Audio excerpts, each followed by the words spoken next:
E nesse vídeo nós vamos entrevistar o nosso amigo e professor Átila, onde ele estará falando um pouquinho a respeito sobre a Kabbalah. E eu quero desde já apresentar aqui o nosso professor Átila. Deixa eu já colocar ele aqui na tela. Olá, Átila, tudo bem? Shalom.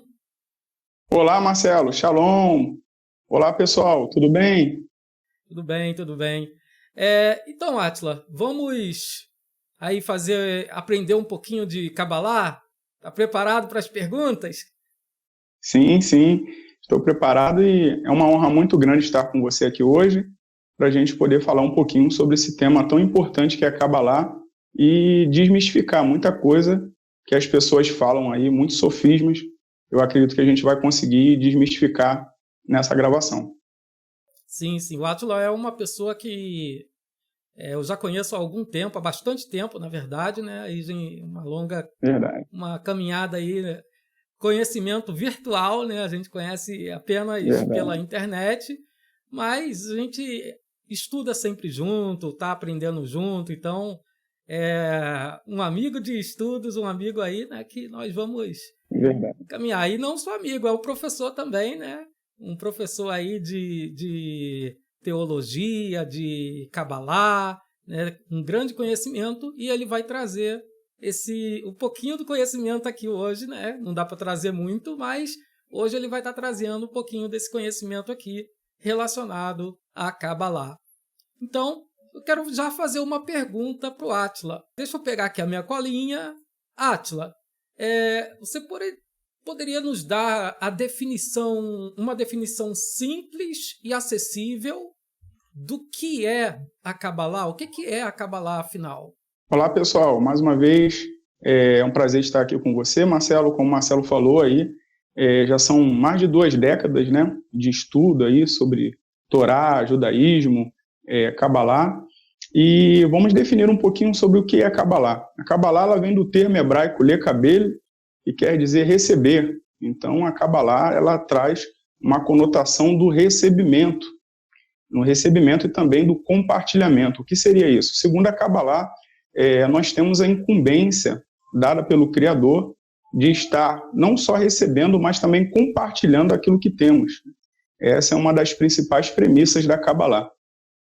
Tanto o conhecimento, nossos dons, talentos, inclusive finanças, nós devemos estar utilizando, compartilhando para o bem da sociedade a qual nós fomos inseridos, onde nós recebemos de Hashem, do Eterno, do Criador, essa incumbência, né, de estar recebendo e compartilhando, buscando assim fazer com que venhamos tornar o nosso mundo um mundo melhor, não só para a nossa geração, mas também para gerações futuras, tá? A Kabbalah também dentro do judaísmo é o 4º nível de interpretação exegética dentro do judaísmo, onde nós conhecemos através do acróstico Pardês, e a Kabbalah ela está ali no nível místico, o 4º nível conhecido como nível Sod. Então a Kabbalah ela vai englobar uma série de ciências, desde astronomia, astrologia, matemática, né? Algo que nós utilizamos muito dentro da Kabbalah é algo chamado Gemátria, que é justamente a numerologia dos algarismos hebraicos, né? Eu vou entrar aqui um pouquinho numa parte técnica para poder contextualizar um pouco melhor. Cada letra do alfabeto hebraico possui um número, e através da Kabbalah nós também estudamos aí a numerologia, né? Das palavras contidas dentro da Torá, dentro das escrituras, que trazem um significado para nós. Então é basicamente isso. A Kabbalah, se eu for definir ela de forma espiritual, ela é o nível Sod, é o 4º nível de interpretação da exegese judaica, e se eu for interpretá-la de forma filosófica, ela é um estilo de vida. E aí mais à frente nós vamos falar um pouquinho sobre isso. Então, basicamente, pelo que eu pude entender aqui que você falou, a Kabbalah, ela, se colocarmos a Torá de um lado e a Kabbalah do outro, a Kabbalah ela está num nível assim bem mais complexo de se entender do que a própria Torá. Na verdade, a Kabbalah nós definimos como a alma da Torá, né? É o lado místico, é a parte que está incumbida ali de trazer o conhecimento que está contrário à parte literal.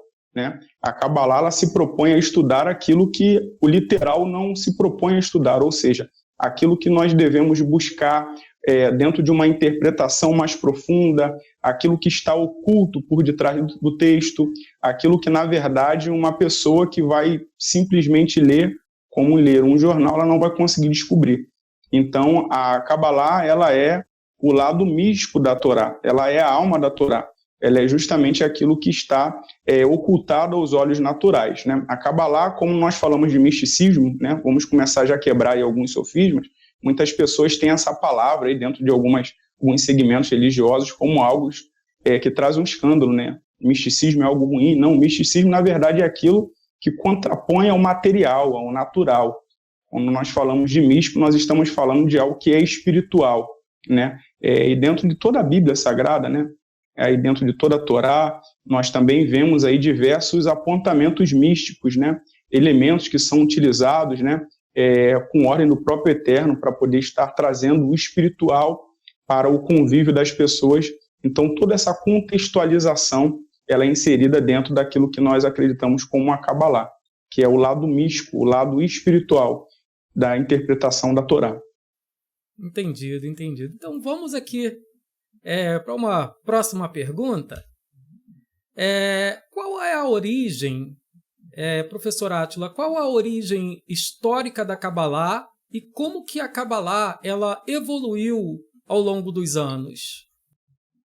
Bom, para responder essa pergunta, segundo a Kabbalah, né, espiritualmente falando, quando Adão e Eva eles foram expulsos do Gan Éden, do Jardim do Éden, eles receberam o conhecimento da Kabbalah como uma forma até mesmo de estarem confortando e consolando pela perda que tiveram devido à desobediência que foi ocasionada ali a sua saída. Tá? Então, inclusive, dentro do conhecimento da Kabbalah, acreditamos que esse conhecimento, inclusive, foi entregue pelo anjo Raziel, que é responsável de estar sendo aí o portador desse conhecimento. Historicamente falando, nós temos ali a partir do século XIII, particularmente na Espanha, no sul da França, foi disseminado o conhecimento daquilo que nós consideramos como se fosse a Bíblia da Kabbalah, né? Que é o Zohar. Então, o Zohar ele foi disseminado ali a partir do século XIII, no sul da França, na Espanha, e ali, historicamente, a Kabbalah ela começa a tomar uma proporção maior. Mas, logicamente, como eu falei outrora, nós temos aí outras literaturas, como Sefer Yetzirah, que é atribuído ao patriarca Abraão. A sua escrita, nós temos já no primeiro século, né, grandes sábios, como Rabi Akiva, que foi um grande cabalista. Nós temos também o Shimon Bar Yochai, a quem também é atribuído como escritor do Zohar, também ali no primeiro século, mas, historicamente falando, a Kabbalah ela começa a tomar uma proporção maior através da disseminação do Zohar por volta do século XIII. Certo. Então, basicamente, pelo que eu pude entender, a Kabbalah ela já existe antes da criação do mundo, porém ela foi algo que era assim escondido, ela só foi ser passado mais publicamente, ser mais conhecida de forma recente, seria isso? Exatamente. Na verdade, a Kabbalah, né, como nós falamos ali, a origem da Kabbalah remonta, né, desde lá do Jardim do Éden, né, onde, junto com a Torá oral, a Kabbalah foi ensinada ali para Adão e Eva. Mas no início, a Kabbalah, apesar de transcender até as religiões, né, como no caso antes que fosse institucionalizado o próprio judaísmo, a Kabbalah já existia, havia uma certa restrição, né? Para você ter uma ideia, só poderia estudar a Kabbalah pessoas do sexo masculino que tivessem mais de 40 anos e que também fossem ali conhecedores e praticantes do judaísmo. Então, passava-se por uma avaliação e esse conhecimento era passado restritamente para essas pessoas que eram selecionadas a dedo. Tá?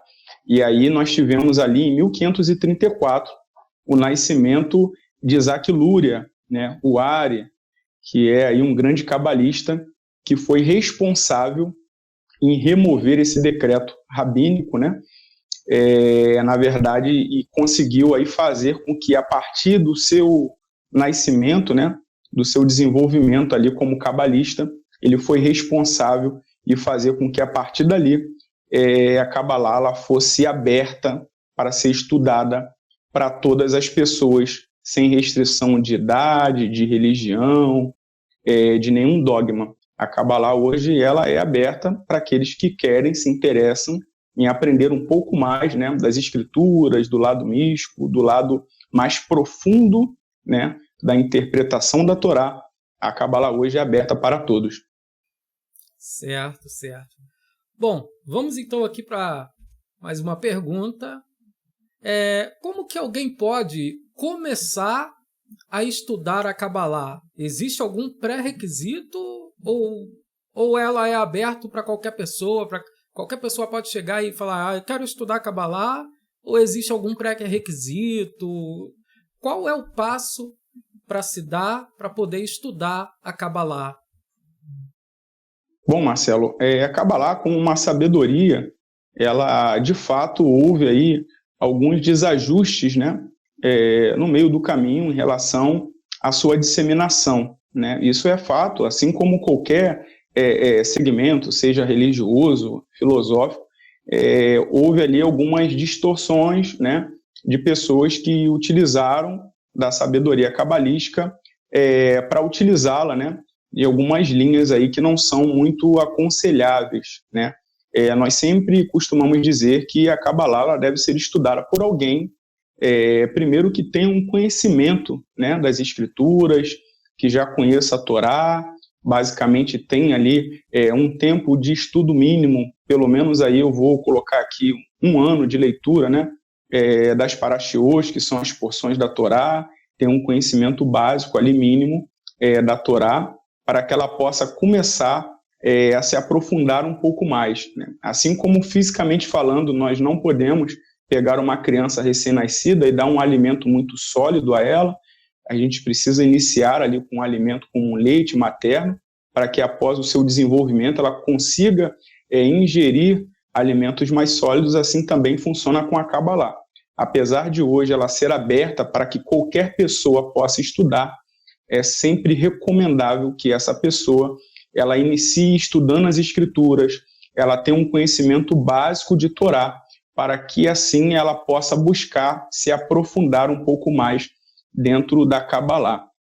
Eu particularmente, como falei outrora, eu já tenho mais de 2 décadas de estudo, já estive inclusive em Israel, onde tive a oportunidade também de estudar, mas é sempre aconselhável que haja de fato, uma certa coerência dentro do estudo da Kabbalah, né?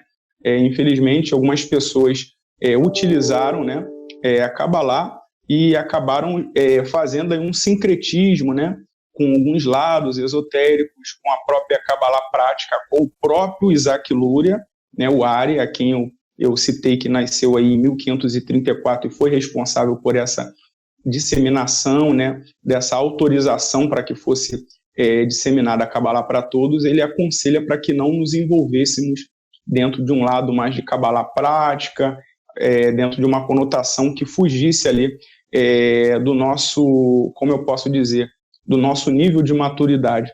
Então, um erro que, infelizmente, muitas pessoas cometem é querer se aprofundar ou querer se envolver dentro de uma conotação a qual elas não estão preparadas, elas não têm uma estrutura. Então, eu sempre aconselho, estude a Torá, estude aí as parashiot, busque ter um conhecimento básico bíblico. Depois você vai começar a buscar a interpretação dentro do nível Sod, que é o nível da Kabbalah, que é aquilo que está por trás do texto, seja fazendo uma gemátria, seja estudando ali a árvore da vida, a contextualização da filosofia, da sabedoria cabalística, e com certeza você vai ter aí muitos ganhos na sua vida, não só espiritual, mas também emocional, financeira, familiar, em todas as áreas da sua vida. Entendo. Então, basicamente, eu poderia dizer aqui que colocar como pré-requisito, né, da Kabbalah a própria Torá, né? Então, eu posso começar a estudar Kabbalah sem nenhum conhecimento de Torá, mas seria melhor colocar como um pré-requisito a Torá né, ter algum tempo já de estudo da Torá, para depois sim começar a se envolver no estudo da Kabbalah. Seria mais ou menos isso, né? Exatamente, exatamente. Não há uma proibição para que você inicie qualquer pessoa o estudo, mas nós aconselhamos que a pessoa primeiro ela tenha um conhecimento básico das Escrituras, um conhecimento básico da Torá, para que então ela possa avançar, né? Como eu falei outrora, eu acho que o objetivo agora dessa entrevista não é esse, mas dentro da exegese judaica, nós temos aí 4 níveis de interpretação, através do acróstico Pardês, onde a Kabbalah é o 4º nível, o nível Sod. Então, antes disso, nós temos o nível literal, nós temos um nível alusivo, nós temos um nível midrástico, onde a pessoa, como em uma escada, ela vai subir nesses degraus para que ela possa alcançar um nível de elevação, de consciência e de entendimento, para que assim ela possa alcançar níveis maiores e ter uma interpretação melhor. Então, logicamente, uma pessoa que segue esse caminho, ela vai conseguir usufruir de forma muito mais ampla o conhecimento da Kabbalah, e ela vai conseguir entender melhor e até a probabilidade, Marcelo, importante ressaltar isso, dela ter algumas distorções da sabedoria da Kabbalah é muito menor do que uma pessoa que não se preocupa em estar aí seguindo esses requisitos mínimos. Certo, certo. Bom, vamos aqui para a nossa 4ª pergunta, então. Quais são alguns dos mitos ou equívocos mais comuns sobre a Kabbalah que você gostaria de esclarecer? Bom, vamos lá. Primeiramente, né, muito tem se falado da Kabbalah como uma condição de feitiçaria, dentro de uma condição onde as pessoas fazem aí mexem, né, como se fosse com uma magia negra, algo ruim. Na verdade, não acontece nada disso. Como eu falei outrora, né, a Kabbalah ela é um nível de interpretação da Torá, ela é uma filosofia de vida baseada dentro da Torá, onde, através do seu aprendizado, nós conseguimos interpretar melhor as Escrituras dentro de um panorama místico, onde, como eu falei outrora, as Escrituras estão aí dentro do seu contexto com uma quantidade imensa dessa conotação mística, né? Nós vemos aí diversas vezes o próprio Eterno ordenando para que lançasse sal, ou se lançasse um galho de árvore dentro de um rio para tornar água potável, para que se fizesse alguma ação, né, onde é chamada aí dentro de alguns segmentos como ato profético, né, justamente para se alcançar um resultado espiritual. Então, toda essa contextualização que mexe com o espiritual, que traz uma fundição entre a espiritualidade e o físico, ela tem uma condição mística, e é justamente isso que se propõe a estudar a Kabbalah. Então, a Kabbalah ela não é bruxaria, ela não é magia negra, tá bom? Ela não tem uma conotação de trazer nada negativo, muito pelo contrário. A Kabbalah ela tem um intuito de fazer com que venhamos ter um nível de elevação de consciência maior, um nível de entendimento melhor das Escrituras, e automaticamente também venhamos ter uma qualidade de vida maior, tá bom? Então, como eu falei outrora, né? A gente vai ter aí alguns segmentos, algumas religiões que utilizam da Kabbalah, né, para poder buscar um lado aí de um extremo esoterismo dentro de algumas condições, mas a Kabbalah, basicamente, para quem busca estudar, né, à luz das Escrituras, buscando fundamentar dentro do judaísmo, que é aquilo que nós aconselhamos, é algo extraordinário, que abre a nossa mente para ter um conhecimento melhor, tanto do Eterno, do Criador, como também das Escrituras, e conhecer melhor a si mesmo. Faz com que venhamos conhecer a nós mesmos melhor e, assim, consequentemente, fazer com que também se tornemos pessoas melhores. Certo. Eu escuto muito falar que a Kabbalah ela é um tipo de ocultismo. Isso tem alguma coisa relacionada, por exemplo, com o tempo que a Kabbalah ela ficou mantida de forma oculta, ou seja, ela era passada somente de boca a ouvido, ou é um ocultismo, né? Ou seja, ela era passada de boca a ouvido, não havia nada escrito, então por isso, pelo fato dela ser mantida de forma oculta, ela recebe o nome de ocultismo? Ou será que existe alguma outra coisa além disso? Bom, Marcelo, essa conotação, né, de ocultismo, ela foi atribuída justamente por essa restrição que havia, né? Essa restrição que havia, então isso aí gerou-se uma série de sofismas, né? Que são mentiras repetidas que tentam se tornar uma pseudo-verdade. Então essa restrição, como eu falei outrora, é justamente uma forma de preservar, né, esse conhecimento que dentro de um nível, né, de uma escada, ele está em um nível mais elevado do que o nível literal, do que os primeiros níveis. Então, de fato, havia aí todo um cuidado por trás dos rabinos, né, dos primeiros estudiosos da Kabbalah, em tentar preservar esse conhecimento para que não fosse apossado por qualquer pessoa sem um requisito, justamente para preservar esse conhecimento e também preservar a própria pessoa, né? Como eu falei, esse conhecimento ele é aberto para qualquer pessoa, mas assim como não é aconselhável para uma criança recém-nascida você dar um alimento mais sólido, também é aconselhável que um estudante de Kabbalah tenha um conhecimento básico das escrituras. Então, essa forma de proteger, de gerar uma cerca, que foi colocada ali até por volta do século XVI, com o nascimento de Isaac Luria, era justamente uma forma de trazer uma proteção, né, tanto para a sabedoria cabalística, como também para os estudantes. Então, devido a essa proteção que foi gerada, acabou sendo intitulada, né, como um conhecimento oculto, um conhecimento que não deveria ser acessado, e aí se gerou uma série de sofismas em relação a isso.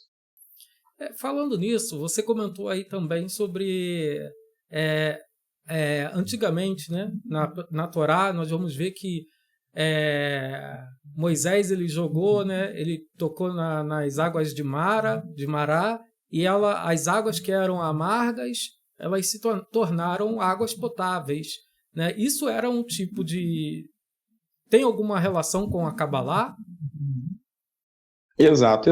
A Kabbalah ela se propõe, né, a estudar toda essa parte mística, né, toda essa parte espiritualizada, seja de um elemento, né, como foi colocado aí, de um cajado que toca nas águas e faz com que um mar ou um rio se abra, seja em um sal que é jogado, ou um pedaço de árvore em uma água insalubre, né, e se torna potável, né?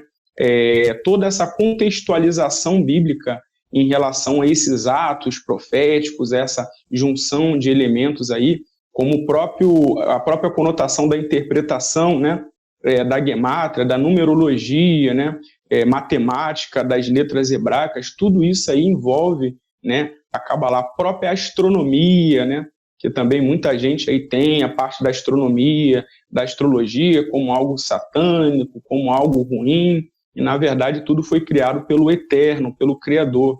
Então nós conseguimos aí extrair, através também da astronomia, se você for ler lá Bereshit, o livro do Gênesis, o Eterno fala que os astros foram criados para delimitarem, né, nos trazerem a conotação de tempos, estações, de dias. Então nós temos aí, por exemplo, os meses bíblicos judaicos, né, iniciando em Rosh Chodesh, que é justamente a lua nova. Nós temos aí os astros corroborando com essa condição do calendário, né, apontando as festas. Então, todo esse sofismo que foi colocado por trás aí dos astros, né, do conhecimento astronômico, do conhecimento das letras hebraicas, isso aí, graças a Hashem, graças ao Eterno, tem sido quebrado através do conhecimento da Kabbalah que tem sido difundida, onde as pessoas têm retirado essas vendas, né, a qual a religiosidade foi colocada, e têm entendido, na verdade, que isso é algo que foi criado pelo Eterno para o nosso bem, para o nosso desenvolvimento, e aqueles que querem, né, subir um degrau a mais nessa escada de aprendizado, de evolução pessoal, de evolução dentro dessa ascendência, eles conseguem alcançar através do estudo e da prática da Kabbalah. Certo. Então, vou aqui para mais uma pergunta. E agora, essa pergunta vai envolver a sua vida. Você pode compartilhar alguma experiência sua, uma experiência pessoal, ou talvez a história de alguém que teve a vida transformada pelo estudo da Kabbalah? Sim, com certeza, Marcelo. Eu vou falar um pouquinho de mim, né? Eu vou precisar falar uma linguagem um pouco técnica, mas eu acredito que vai ser de forma elucidativa, vocês vão conseguir entender. A Kabbalah, ela traz uma sabedoria muito grande em alguns pontos que eu quero ressaltar aqui. Primeiro, a Kabbalah, ela prega sobre a condição que devemos ter em relação ao equilíbrio, né? E isso aí me ajudou muito no meu desenvolvimento pessoal, espiritual. A Kabbalah, dentro da Árvore da Vida, até a qual eu estou aqui com a blusa, ela traz aí a conotação do caminho do meio, né? Como algo que devemos buscar o equilíbrio. Então, nós temos aí, do lado direito da Árvore da Vida, a Hesed, né? Que aponta aí para a misericórdia. Nós temos ali do lado esquerdo o Gevurah, que é aquilo que aponta para o julgamento, para a severidade. E nós temos no meio da Árvore da Vida Tiferet, né? Que traz ali a conotação do equilíbrio, do caminho do meio. Então, a Kabbalah, ela traz essa sabedoria que nós devemos buscar harmonizar e trazer um equilíbrio diariamente para as nossas vidas. Nós devemos buscar nos controlar, né, em relação às nossas emoções, às nossas atitudes, buscar ter um afastamento da energia de Gevurah, que é justamente o lado da severidade do julgamento, né? Porque quanto menos nós julgamos, menos nós seremos julgados, né? O próprio Rabi Yeshua, o nosso Mashiach, ele pregou sobre isso, né, dentro da Brit Hadashah, que nós não deveríamos julgar para que não fôssemos julgados, e como um rabino também que era estudioso da Kabbalah, também conhecia a Kabbalah, ele traz ali um conhecimento cabalístico ali dentro daquilo que foi escrito acerca das suas mensagens. Então, quando nós nos distanciamos, né, dessa energia de julgamento, de julgar, de colocar defeito nas pessoas, nos afastamos também do Ain Hara, que é o olho mau, o olho do julgamento, de ver apenas defeitos na vida, nós automaticamente nos tornamos pessoas melhores, né? Eu conheço pessoas que começaram a estudar a Kabbalah e elas conseguiram enxergar isso, elas se afastaram da murmuração, da reclamação, começaram a enxergar o copo pela metade como se ele estivesse cheio e não vazio, começaram a passar mais a agradecer e não a reclamar, e automaticamente isso trouxe um nível não só de elevação de espiritualidade, mas também de saúde, né, Marcelo? Pessoas que têm uma vida equilibrada, que conseguem buscar o caminho do meio, que conseguem enxergar o lado bom da vida e das coisas, inclusive das pessoas, elas têm uma vida mais saudável. E aí, falando um pouquinho sobre ciência, a qual também a Kabbalah está totalmente ligada, nós vemos aí as doenças do século, né? Depressão, ansiedade, as doenças psicossomáticas, né? Como hipertensão arterial, câncer, úlcera, gastrite, enxaqueca, enfim, ficaria aqui horas falando das doenças psicossomáticas, também são oriundas das emoções que são somatizadas e das pessoas que não conseguem trazer essa conotação do equilíbrio, né? Então a Kabbalah, ela traz isso de forma muito contundente, uma filosofia de vida que nós devemos buscar de forma equilibrada, enxergar a vida com um olho bom. A Kabbalah, ela traz um ensinamento magnífico, que eu gosto muito, que é até mesmo nas condições e nas circunstâncias ruins, nós temos uma lição a ser aprendida, porque nada acontece sem a permissão de Hashem, sem a permissão do Eterno. Então, quando algo acontece de ruim nas nossas vidas, nós devemos saber que aquilo ali foi permitido para o nosso bem.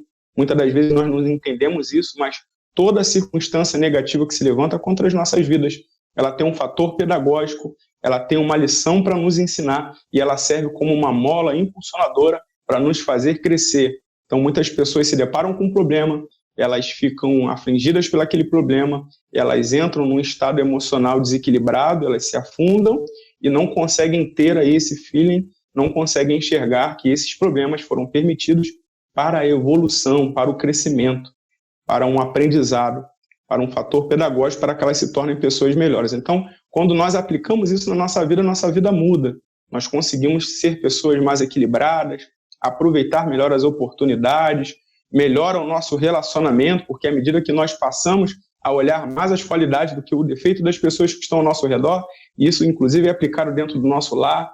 Aí você que é casado, que tem filhos, ou que mesmo que não seja casado, convive com seus pais, que tem o seu relacionamento aí familiar, profissional, dentro do seu trabalho, da faculdade, quando você passa a observar mais as qualidades do que os defeitos, quando você passa a julgar menos, quando você passa a buscar mais o caminho do meio, o caminho do equilíbrio, você vai ver que os seus relacionamentos serão mais saudáveis, você vai se tornar uma pessoa menos tóxica, você vai se tornar uma pessoa que passe a ser menos manipulada por pensamentos ruins, e automaticamente você terá uma vida melhor, uma vida mais equilibrada, uma vida mais saudável e também terá uma vida mais elevada espiritualmente.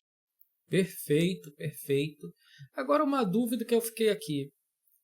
Seria recomendável eu estudar a Kabbalah sozinho ou o ideal é que eu tenha um professor, um mestre de Kabbalah? O que você recomenda nesse caso? Então, Marcelo, a Kabbalah, ela, como eu falei outrora, em relação aos níveis de interpretação, ela é antagônica, contrária ao nível literal. Então, por exemplo, se você pegar uma literatura cabalística, seja o Bahir, o Zohar, seja o Sefer Yetzirah, e você for estudá-lo de forma literal, você não vai conseguir chegar dentro de um denominador comum, você não vai conseguir entender, não vai conseguir se desenvolver.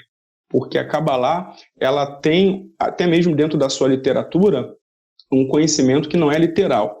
Então, é sempre recomendável que você procure estudar, né, com um professor, com um rabino, com alguém que já tem aí um conhecimento cabalístico, que já tem aí uma caminhada de estudo, para que possa te auxiliar e te ajudar dentro do conhecimento cabalístico. Assim como nós temos dentro da própria escritura, né, como uma pessoa vai estudar, geralmente ela se aplica dentro de um curso para poder se desenvolver teologicamente, para conhecer um pouco melhor, inclusive do idioma, qual também recomendamos, o idioma hebraico, seja o grego, para poder conhecer melhor ali a sua interpretação.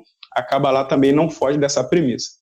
Para que você tenha uma aplicação melhor, um conhecimento melhor, nós sempre aconselhamos para que vocês possam buscar alguém que tenha já algum conhecimento, tenha um desenvolvimento, seja um rabino, um professor, para que possa estar aí te norteando acerca disso. Certo, certo. Bom, a gente sabe que passaram-se aqui quase 30 minutos, né? E 30 minutos não dá para falar muita coisa sobre Kabbalah, dá? Não, de forma alguma. A gente fez aqui uma síntese, um resumo, né? A gente poderia aqui ficar falando horas e horas sobre os frutos da árvore da vida, sobre o nível de interpretação.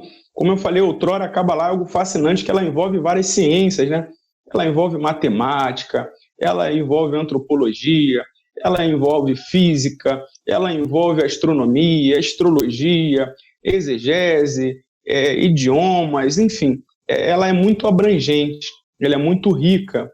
Então, nós poderíamos aqui ficar horas e horas. Inclusive, né, os grandes sábios, as grandes mentes, aí, como Albert Einstein e outros grandes cientistas judeus, muitos deles se aplicaram dentro do conhecimento cabalístico e dentro do conhecimento da Torá, usaram esses conhecimentos para aplicá-los e assim conseguir realizar grandes descobertas. Então, grandes descobertas que nós temos hoje, aqui a gente não tem um tempo para poder dissecar, mas muitas descobertas que foram realizadas por mentes brilhantes dentro do judaísmo foram para eles reveladas, né, ou descobertas através do conhecimento cabalístico das escrituras. Então é algo muito abrangente, a qual a gente buscou aqui sintetizar para poder quebrar alguns dogmas, alguns sofismas e automaticamente também fazer com que você entendesse melhor esse assunto tão importante que é a Kabbalah.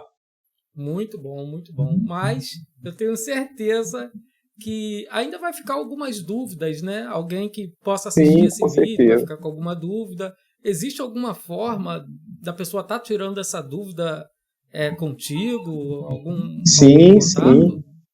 Eu vou deixar o meu e-mail aí com você, para você poder colocar aí na descrição do vídeo, tá? Vocês podem ficar à vontade aí para me mandar um e-mail, para perguntar alguma coisa. Eu estou à disposição para sanar dúvidas. Eu tenho também um material, um e-book que fala um pouquinho sobre a Kabbalah, uma introdução sobre a Kabbalah, sobre o conhecimento cabalístico. E eu fico aí à disposição para qualquer eventual dúvida e estar ajudando aqueles que quiserem conhecer um pouco mais e se aprofundando um pouco mais dentro desse conhecimento. Bom, então vou deixar aqui, né? Nós vamos colocar aqui, eu vou colocar aqui do lado de cima aqui o e-mail do nosso professor Átila e também na descrição desse vídeo eu vou colocar aqui o e-mail dele e o link do e-book, né, que ele possui, para que aqueles que tiverem alguma dúvida possam estar adquirindo, possam também estar entrando em contato, né, caso tenham ficado com alguma dúvida, né, para poder estar assim tirando a sua dúvida. Professor Átila, você tem mais alguma coisa aí a falar? Não, Marcelo. Pelo contrário, né? Gostaria de agradecer o convite. Foi uma honra estar aqui contigo e com os participantes, aqueles que estarão vendo aí o vídeo. Como eu falei, é um assunto muito importante, muito relevante e que, de fato, ainda existem aí muitos dogmas, muitos mitos que estão sendo desmistificados. Então, eu acredito que esse vídeo aí vai ser muito elucidativo para estar sanando essas dúvidas e ajudando essas pessoas. Muito obrigado pelo convite, Marcelo. Tá certo. Agora eu vou lançar aqui um desafio. Quem ficou aqui, assistiu esse vídeo até o final e se interessou pelo assunto e tem a vontade de ver o nosso professor Átila de novo aqui, né, com outros temas, com outros assuntos, ou se aprofundando de repente um pouquinho mais, né, coloca aqui nos comentários, né? Poderia falar sobre isso, poderia falar sobre aquilo, eu queria aprender mais sobre esse tema da Torá ou sobre esse tema da Kabbalah, né? Então, se alguém tiver essa dúvida, pode também estar colocando aí nos comentários. Nós estamos constantemente em contato com o professor Átila e nós vamos, assim, estar convidando novamente para estar aqui junto conosco, nos ajudando aqui nessa disseminação da Torá, disseminação do ensino da Kabbalah, é claro que com muita cautela, com muito cuidado, né? E assim, né, o ensinamento ele vai ser passado para que todos possam ter esse conhecimento que é maravilhoso. Quero aqui agradecer o professor Átila, muito obrigado, e já que a gente está falando de Kabbalah, que é uma palavra hebraica, né, recebimento, eu quero te agradecer com uma palavra hebraica. Todá rabá. Muito obrigado. Ahi Átila, Moré Átila. Tá bom? Que o Eterno, que a Hashem te abençoe. Tá bom? Tem mais Amém. Alguma coisa aí que você queira falar? Não, só isso mesmo, Marcelo. Mais uma vez agradecer pelo convite. É uma honra estar aí com vocês e permitindo aí o Eterno que venhamos ter outras oportunidades aí de estar falando sobre o tema. Amém, amém. Então, estamos aqui, né, encerrando já esse assunto, então qualquer coisa vocês podem estar deixando aí nos comentários e entrando em contato também. Não deixem de adquirir. Eu adquiri e achei incrível o livro, né, o e-book, na verdade, do nosso professor Átila. E você tem acesso de forma imediata, né? Na hora que você compra, é um e-book, o acesso é imediato. Você não precisa chegar pelo correio, né? Não precisa esperar chegar pelo correio. Na hora que você faz a aquisição, você já tem o acesso e você pode começar o seu estudo de Kabbalah. Então, aproveite essa oportunidade, porque eu li e eu recomendo. Tá bom? Obrigado novamente. Ahi Átila, Moré Átila, que o Eterno possa assim estar te abençoando. Amém, Marcelo. Obrigado mais uma vez, pessoal. Shalom, pessoal. É isso aí. E aguardamos o Átila na nossa próxima entrevista. Shalom. Shalom.